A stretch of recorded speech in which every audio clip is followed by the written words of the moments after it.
आज इस वीडियो में हम वैदिक गणित के सूत्र का भाग 3 डिस्कस करने वाले हैं। लेकिन इस वीडियो में भी हम वैदिक गणित के पहले सूत्र पर ही चर्चा करेंगे। लेकिन भाग 3 में अंतर यह है कि भाग 1 में हमने पूर्ण संख्याओं का गुणा किया था, भाग 2 में हमने भिन्न का और दशमलव संख्याओं का गुणा किया था। लेकिन आज हम सूत्र 1 की मदद से हासिल का जोड़ करने वाले हैं। देखिए, जहां पर मैंने सूत्र लिखा है एकाधिकेन पूर्वेण, उसके बाद मैंने एक प्लस का साइन लगाया है, यानी कि इस सूत्र को हम आज और कंप्लीटली डिस्कस करने वाले हैं। तो आप वीडियो को अंत तक जरूर देखिएगा। हम इस प्लस साइन के बाद क्या आने वाला है उसके बारे में आपको अच्छे ढंग से बताएंगे, फिर आप इस सूत्र को पूरे अच्छे ढंग से समझ जाएंगे। तो आइए सबसे पहले चर्चा करते हैं कि एकाधिकेन पूर्वेण सूत्र का अर्थ क्या होता है। तो देखिए, यहाँ पर जो पूर्वेण होता है इसका अर्थ होता है पूर्व आने वाले से। पूर्व आने वाले से मतलब पहले आने वाले से। और एकाधिकेन का अर्थ होता है एक अधिक। तो इसका जो कंप्लीट अर्थ हुआ वो ये हुआ कि पहले आने वाले से एक अधिक। यानी कि इस सूत्र की सहायता से जो कॉन्सेप्ट हम क्वेश्चंस पे अप्लाई करेंगे वो ये होगा कि पहले आने वाले से एक अधिक। अब इसको एक्चुअली आप करेंगे कैसे वो हम आपको क्वेश्चंस में बता रहे हैं। देखिए, यहाँ पर मैंने कुछ उदाहरण लिए हैं जिसमें आप देखिए कि मैंने कुछ कठिनाई के स्तर को बढ़ाया है। पहले मैंने एक आसान सवाल लिया है, फिर उससे कठिन सवाल लिया है, फिर उससे भी कठिन सवाल लिया है। तो जब आप इन तीनों सवालों को कर लेंगे तो ये जो एकाधिकेन पूर्वेण सूत्र से आप जोड़ कैसे करेंगे, जोड़ की संक्रिया को आप कैसे अप्लाई करेंगे, वो आप अच्छे ढंग से समझ जाएंगे। तो आइए पहले क्वेश्चन को सॉल्व करते हैं। जो पहला क्वेश्चन है उसमें आपको 26 में 45 को जोड़ना है। तो सिंपली जब भी संख्याओं को जोड़ा जाता है तो सबसे पहले इकाई की संख्याओं को जोड़ा जाता है और फिर दहाई की संख्याओं को जोड़ा जाता है। तो देखिए, यहाँ पर आपको ये जो जोड़ करना है वो एकाधिकेन पूर्वेण सूत्र से करना है। तो इसमें क्या करेंगे हम कि जब इकाई की संख्याओं को जोड़ेंगे, जैसे आप 6 में जब 5 को जोड़ रहे हैं तो 11 आ रहा है। तो जब भी आपका जब जोड़ 10 या 10 से ज़्यादा आ जाए, जिस भी स्टेप में आ जाए, यानी कि जब आपने 6 में 5 को जोड़ा, यानी कि 5 को जोड़ा तो ये 10 या 10 से ज़्यादा आ जाएगा, तो आपको करना क्या है कि ठीक उसके सामने आपको एक बिंदी लगा देनी है। या तो आप बिंदी लगा दीजिए या इसके नीचे एक अंडरलाइन कर दीजिए। बात को ध्यान दीजिएगा। यानी कि जब आपने 6 में 5 को जोड़ा तो कितना आया, 11 आया। वो कितना आ गया, 11। तो 11 में क्या करना है आपको, ये देखिए 10 या 10 से ज़्यादा आ रहा है तो ठीक 5 के सामने यानी कि पूर्व, इससे पहले आपको एक लाइन खींच देनी है या एक बिंदी लगा देनी है। और इसमें जो इकाई का अंक है वो आप यहाँ पर लिख दीजिए। अब ध्यान से देखिए कि जो आपने ये लाइन यहाँ पर खींची है इसका मतलब ये है कि इस 5 से पहले जो नंबर है उसमें एक अधिक हो जाएगा। एकाधिकेन का मतलब एक अधिक हो जाएगा। तो जब भी आप 2 में ये 4 जोड़ेंगे तो अब इसे आप 4 मत मानिए, इसे आप 5 मानिए। तो जब आप 2 में 5 जोड़ेंगे तो ये कितना हो जाएगा आपका, 7। अब देखिए, ये सवाल छोटा सा था तो इसको आप वैसे भी आसानी से सॉल्व कर सकते थे, लेकिन जैसे जैसे हम बड़े सवालों को करेंगे तो ये जो टेक्निक है वो वहाँ पर बहुत काम देगी। आइए दूसरा जोड़ करके देखते हैं। देखिए, इसमें क्या है, आपको 346 में 234 को जोड़ना है। तो सबसे पहले हम इकाई की संख्याओं को जोड़ेंगे। तो ध्यान से देखिएगा, जब आप 6 में 4 को जोड़ रहे हैं तो ये 10 आ रहा है। तो हमने आपसे ये कहा था कि 10 या 10 से ज़्यादा आएगा तो जिस भी स्टेप में आएगा, यानी कि जब आप 6 में 4 को जोड़ रहे हैं तो 4 को जोड़ने पे आ रहा है 10, तो 4 से ठीक पहले यानी कि इसके पहले जो नंबर है उसको आप अंडरलाइन कर दीजिए। तो 6 में हमने 4 जोड़ा तो 10 आया, तो इस 4 से पहले वाली संख्या पे हमने अंडरलाइन कर दिया। तो 10 कितना होता है, ये हो गया आपका 1010 हो गया, यानी कि 10 हो गया। इसमें जो इकाई का अंक है उसे आप यहाँ पर लिख लीजिए। अब देखिए, हम दहाई की संख्याओं को जोड़ेंगे। तो जो ये आपने लाइन खींची हुई है ये क्या है कि अब ये 3 नहीं मानेंगे, आप इसको कितना मानेंगे, 4 मानेंगे। तो 4 में आपने 4 जोड़ दिया तो कितना हो गया, ये 8 हो गया। अब देखिए, जब आपने 4 में 4 को जोड़ा तो ये 8 आया। ये आपका 10 या 10 से अधिक नहीं आ रहा है, तो अगली संख्या को आप नॉर्मली जोड़ लीजिए जो सैकड़े वाली संख्या है। 3 में हमने 2 को जोड़ा तो कितना हो गया, 5। इसमें भी देखिए ये भी आसानी से हो सकता था, आप बहुत जल्दी इसको भी सॉल्व कर लेते। लेकिन जो अब सवाल आ रहा है, ये जो एकाधिकेन पूर्वेण सूत्र है उसका बड़ा उपयोग होगा इसमें और बहुत आसानी महसूस होगी आपको। तो चलिए पहले हम इकाई की संख्याओं को जोड़ते हैं। तो सबसे पहले आप जब 7 में 5 को जोड़ेंगे तो 7 और 5 कितना हो गया, 12। तो ये 10 या 10 से ज़्यादा है। तो देखिए, 7 में 5 को जोड़ने पे 12 आया था, यानी कि 5 से ठीक पहले जो नंबर है उसके नीचे आप अंडरलाइन कर दीजिए। अब देखिए, 7 में जब आपने 5 जोड़ा तो कितना आया, 12 आया। तो इसमें 12 में जो इकाई का अंक है अब आप उसे ले लीजिए, यानी कि कितना ले लेंगे, 2। अब 2 में आप आगे की संख्याओं को जोड़िए। तो 2 में जब आप 1 जोड़ेंगे तो ये 3 हो जाएगा। फिर 3 में जब आप 7 जोड़ेंगे तो कितना हो जाएगा, 10 हो जाएगा। तो 10, ये फिर क्या आ गया, 10 या 10 से अधिक जब भी आएगा तो मैंने कहा था ठीक उससे पहले आपको एक लाइन खींच देनी है। तो 10 में जो इकाई होता है वो कितना होता है, 0। वो ये आप यहाँ पे लिख दीजिएगा। अब क्या करते थे, जब आप पहले जोड़ते थे तो यहाँ पर ऊपर कैरी करते थे, अब आपको कैरी नहीं करना होगा।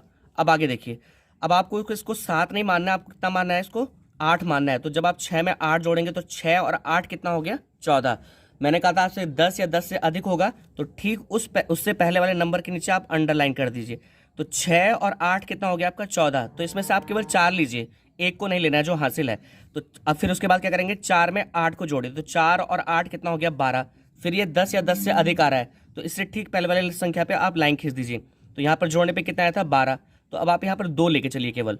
अब आपको यहाँ पर 2 में 6 नहीं जोड़ना है, 10 6 के नीचे लाइन है, इसका मतलब ये कितना हो गया 7 हो गया। तो 2 और 7 कितना हो जाएगा आपका 9 हो जाएगा। तो 9 आप यहाँ पर लिख देंगे।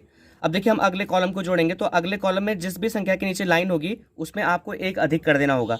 यानी कि 2 के नीचे अंडरलाइन है, तो इसका मतलब ये 2 नहीं कितना है 3 है। तो 5 में 3 जोड़ दिया हमने, तो कितना हो गया 8।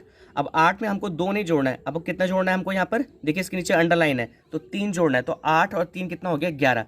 अब इसे जोड़ने पर ये 10 या 10 से अधिक आ रहा है, कितना आ रहा है 11 आ रहा है। तो ठीक इसके पहले वाली संख्या के नीचे क्या कर दीजिए आप, अंडरलाइन कर दीजिए।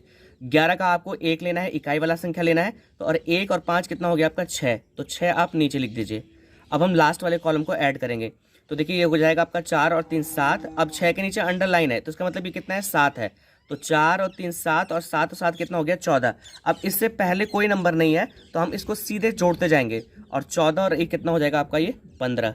तो इसी तरह के जो बड़े बड़े जोड़ होंगे, जब आप छोटी कक्षाओं में बच्चों को बड़े जोड़ देंगे तो बड़े जोड़ को बहुत आसानी से बच्चे कर लेंगे। अब इसमें हो क्या रहा है कि जब भी हम जोड़ रहे हैं तो हम 10 से आगे नहीं बढ़ रहे हैं, यानी कि जोड़ कभी बड़ा हुआ तो 20 से आगे जब जोड़ना पड़ेगा, जब 30 जोड़ना पड़ेगा, तो उसमें क्या होता है कैलकुलेशन थोड़ा गड़बड़ हो जाती है। तो इस तरह से एकाधिकैन पूर्वेण सूत्र से आप जो जोड़ की संक्रिया है उसे बहुत आसानी से बच्चों को सिखा सकते हैं।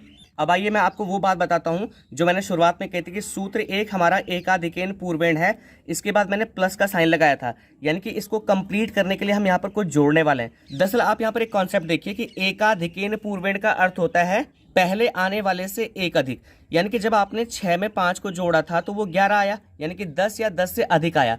तो जब 10 या 10 से अधिक आ रहा है तो उसके ठीक पहले वाले नंबर में हम एक अधिक कर दे रहे हैं। लेकिन यहाँ पर एक प्रश्न उठता है कि 10 या 10 से अधिक होने पर ही हम पहली वाली संख्या में एक क्यों जोड़ते हैं, 20 या 20 से अधिक होने पे क्यों नहीं जोड़ते, 25 या 25 से अधिक होने पे क्यों नहीं जोड़ते हैं। तो अब हम उसके बारे में मेन चीज आपको बताने वाले हैं कि जो एकाधिकैन पूर्वेण होता है, यानी कि जब हम जोड़ते हैं तो 10 या 10 से अधिक होने पर ही हम उससे पहले वाले में एक अधिक क्यों जोड़ते हैं। देखिए अब इस सूत्र को मैंने पूरा लिख दिया कि एकाधिकैन पूर्वेण अंत्योर 10 के अपि। इस पे ध्यान दीजिएगा, आप यहाँ पर लिखा है अंत्योर 10 के अपि, यानी कि इसका मतलब यह होगा कि पहले आने वाले से एक अधिक तो करना है आपको, लेकिन वो जो एक अधिक करना है वो किसको करना है आपको, कि अंत में आने वाले 10 में से एक।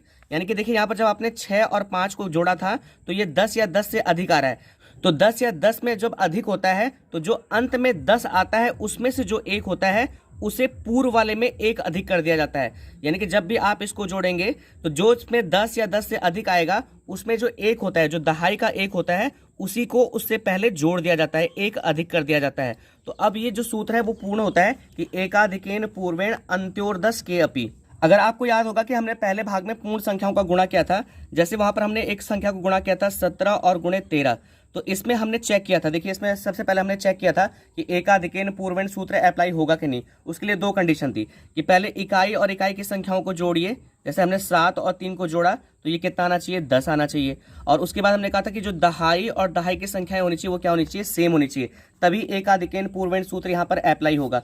तो इसी में देखिए जो अंत में 10 आता है, 7 में जब हमने 3 को जोड़ा तो कितना आया 10, उसी का जो एक होता है उसे एक अधिक करा जाता है। मैंने आपको बताया था जब आप 17 में 13 का गुणा करेंगे तो उसके 2 पार्ट कर लीजिए। अब इसमें क्या क्या करना है आपको कि पहले ये जो इकाई का अंक है उसे, ये जो लाइन खींचिए इसके दाहिने साइड लिख दीजिए, 7 को और 3 को, इकाई को लिख दिया आपने।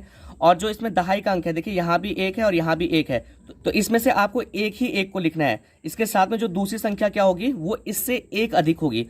और एक अधिक क्यों होगी कि हम यही वाला जो कॉन्सेप्ट यहाँ पर लगा रहे हैं कि अंत्योर 10 के अपि, कि जो अंत में 10 आता है उसमें से जो एक है वो आपको इस एक में बढ़ा देना है। तो जब आप इस एक में एक को जोड़ेंगे तो कितना हो जाएगा 2। अब आप इसको भी गुणा कर लीजिए और इसको भी गुणा कर लीजिए, तो 1 की 2 से गुणा होगी तो 2 हो जाएगा, और 7 यहाँ कितना हो गया 21। तो 17 गुणे 13 का जो मान होगा अब उसे एक लाइन से लिख दीजिए आप, तो कितना हो जाएगा, पहले हमने 2 लिख दिया, फिर 2 और फिर 1। तो ये होता है आपका एकाधिकैन पूर्वेण का पूर्ण अर्थ जो होता है वो तब होता है जब इसमें अंत्योर 10 के अपि को जोड़ दिया जाता है। अब इसमें हमने जो भिन्न और दशमलव का गुणा किया था उसे भी आप समझ लीजिए। जैसे हमने एक भिन्न का गुणा किया था 2 सही 1/4 और गुणे 2 सही 3/4। तो देखिए इसके लिए भी कंडीशन थी कि कौन से मिश्रित भिन्न गुणा हो सकते हैं कि जिसमें जो फ्रैक्शनल पार्ट होता है, ये जो फ्रैक्शनल पार्ट है इसका सम कितना आना चाहिए 1/4 प्लस 3/4। तो जब आप इसको जोड़ेंगे तो कितना हो जाएगा 3 और 1 4, 4/4 हो जाएगा, यानी कि इसका मान कितना आ जाएगा 1 आ जाएगा। तो हमने ये कहा था कि एकाधिकन पूर्वेण सूत्र से हम उन्हीं भिन्नों को गुणा कर सकते हैं, मिश्रित भिन्नों को गुणा कर सकते हैं जिनके फ्रैक्शनल पार्ट को जोड़ने पे 1 आए। अब आप ये पूछ सकते हैं कि हमने जब पूर्ण संख्याओं को गुणा किया था तो वहां पर इकाई और इकाई की संख्याओं को जोड़ने पे कितना आना चाहिए 10 आना चाहिए, लेकिन यहाँ पर 1 क्यों आना चाहिए। तो आप ध्यान दीजिएगा, एक बात मेरी समझिए कि जब भी हम पूर्ण संख्याओं को जोड़ते हैं और 10 आता है, तो जब 10 या 10 से अधिक आता है तो जो ये 1 होता है, जो 1 होता है वो कैरी हो जाता है, वो हासिल हो जाता है। और आप देख भी रहे होंगे कि जब हमने 6 में 5 को जोड़ा था तो 11 आया था, तो 11 का तो 1 हमने लिखा और जो कैरी हुआ वो हमने क्या कर दिया यहाँ पर अंडरलाइन किया। लेकिन जब फ्रैक्शन होता है या जब आपका दशमलव वाली संख्या होती है तो वहां क्या होता है, एक्चुअली आप देखिए ध्यान से सुनिएगा। जैसे अगर आप 2.5 में 0.5 जोड़ रहे हैं तो यहाँ पर कैरी कब होगा, जब आपने 5 में 5 को जोड़ा तो आप यहाँ पर कितना आएगा 10, तो ये 0 हो गया, तो वो जो 1 होता है वो कैरी हो जाता है, वो आपका 2 में जुड़ जाएगा, तो 1 अधिक हो जाता है ना। 2 में जब 1 अधिक हो गया तो कितना हो गया 3 हो गया। तो आप इसको ऐसे भी लिख सकते थे 2 और 1/4 को आप क्या लिख सकते हैं 1/4 का मतलब होता है 0.25, तो 0.25 हो गया इनटू, और इसको कितना लिखेंगे 3/4 को 2.75। तो आप ध्यान दीजिएगा कि जब आप 0.25 में और 0.75 को जोड़ेंगे, 0.25 में 0.75 को जोड़ेंगे तो यहाँ 0 है, यहाँ भी 0 है। तो जब आप इसको जोड़ेंगे तो 5 5 10 हो गया, 7 2 9 हो गया और 1 कैरी था, तो यहाँ पर कितना हो जाएगा 7 2 9 1 10, और वो जो 1 होगा वो यहाँ हासिल यानी कि 1 बढ़ जाता है। तो जब दशमलव संख्याओं में हम ये कंसेप्ट लगाएंगे तभी हम ये कह रहे हैं कि जब फ्रैक्शनल पार्ट को आप जोड़ेंगे या जब आप दशमलव वाली संख्याओं को जोड़ेंगे तो उनका जोड़ कितना आना चाहिए 1। लेकिन जब हम पूर्ण संख्याओं की गुणा करेंगे, पूर्ण संख्याओं की गुणा करेंगे तो इकाई और इकाई की संख्याओं को जोड़ने पे 10 आना चाहिए। मैं आशा करता हूं कि अब आप एकाधिकन पूर्वेण सूत्र को अच्छे ढंग से समझ गए होंगे। जब हमने इसमें अंत्योदय की अपी का जब कंसेप्ट ऐड किया, अब जाके आपको पूरी अच्छे ढंग से समझ में आ गया होगा कि आखिर जब हम गुणा करते हैं, मतलब पूर्ण संख्याओं का गुणा करते हैं, तो हम उसमें 10 को ही पैरामीटर क्यों मानते हैं, या जब हम दशमलव संख्याओं को जब गुणा करते हैं तो उसमें हम 1 को ही पैरामीटर क्यों मानते हैं। ये बात आपको अच्छे ढंग से समझ में आ गई होगी। एक चीज और बताना चाहेंगे कि ये तो मैंने थोड़ा सा जो कठिनाई का स्तर था वो कम था, जब इसमें बड़ी बड़ी संख्याएं होंगी और ये और बड़ा जोड़ होगा तब एकाधिकन पूर्वेण सूत्र से इसको हल करने में बहुत आसानी होगी। मैं आशा करता हूँ कि इस वीडियो के माध्यम से जो जानकारी मैंने आपको दी वो आपको अच्छी लगी होगी। आगे भी वैदिक गणित के सूत्रों पर आधारित सवालों को हल करने के लिए आपसे निवेदन है कि चैनल को सब्सक्राइब करें ताकि आगे आने वाले सूत्रों पर आधारित वीडियो की नोटिफिकेशन आपको प्रॉपरली टाइम से मिल जाए। वीडियो देखने के लिए आप सभी लोगों का बहुत बहुत धन्यवाद।